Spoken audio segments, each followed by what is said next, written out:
I'm Grace. So let's get started. I'm a recipe blogger, family-taught home chef, Cheers. Cheers. iPhone-only photographer, and proud New Englander. It's tart, tangy, fresh, and a little spicy and a little sweet. Homemade tomatillo salsa is summer's perfect match.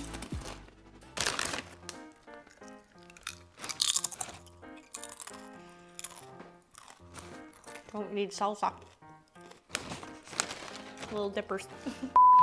I got my chips ready because we're making tomatillo salsa, baby. I can't wait. Starts off with tomatillos, and right now you can see they don't have the husks on them, so I'm going to show you what I did to remove the husks. Let's go. I have some beautiful fresh tomatillos that I got at the grocery store. So you want to just literally peel off the husk like this, and it's attached by a stem. Pop that right off, and there's a stickiness on the outside of the tomatillo, which is like a sap, basically. And you just want to rinse that sap off. You don't want to leave it on the tomatillo. Give it a good rinse, and you're all set. We have our perfectly peeled tomatillos here. They're looking just sparkling. And I'm going to place them on a baking sheet, just a dry baking sheet. I lined it with foil for easier cleanup. And I also have a jalapeno that I seeded. And you can also use a serrano pepper if you'd prefer, but I like a jalapeno, the right spiciness for me. And what you wanna do is you just wanna stab your tomatillos with a fork. Just prick them, give them a good prick, so when we put this in the oven, the tomatillos don't explode. You don't want that. Well, you can boil tomatillos or you can roast your tomatillos for a while. To me, it's so much easier to just broil them. You get the same effect, that charred effect, as you would for a nice bake or a nice roast, but it's a lot speedier. So let's go over to the stove or the oven, and I'll show you what I mean.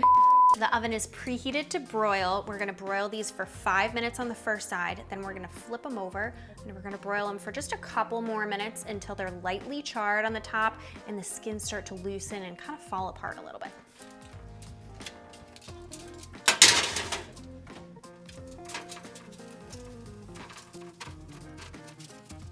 Yes, this is what we want. These are perfect. They're a little bit charred, and you can see they're starting to ooze a little bit. They're breaking apart. It's perfection. All right, we're gonna let these cool for about 10 to 15 minutes before we assemble our salsa. Now that they've cooled, we're going to add our tomatillos into a blender. And I'm going to add 1/2 of the jalapeno. Don't wanna make it too spicy. We can always add the rest of the jalapenos, but you can't take them out.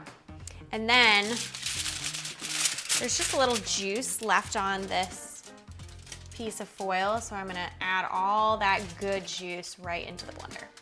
Believe it or not, there's only a couple other ingredients in here, even though this tomatillo salsa tastes like there's a lot. So I have a white onion, and I like white onion because it's extra crisp for a salsa, and it's assertive, but it's not too pungent.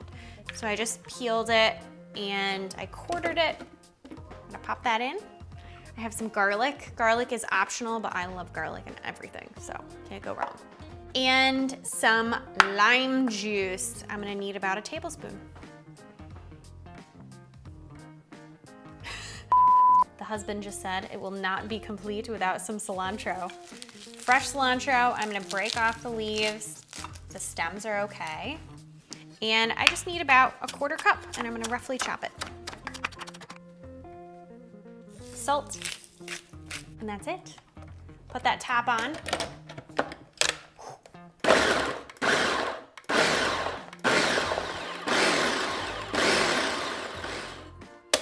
Now, who am I fooling? You gotta try to make sure it's the right consistency.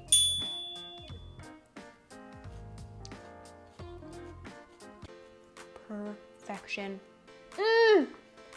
So tangy.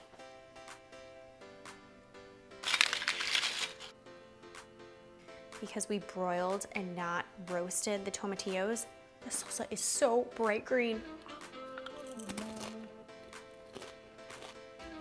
And the taste. Honestly, Some of the best salsa I've ever had. Probably the best salsa. Check this out on tastefullygrace.com. You won't regret it. Squeaky tomatillo squeak.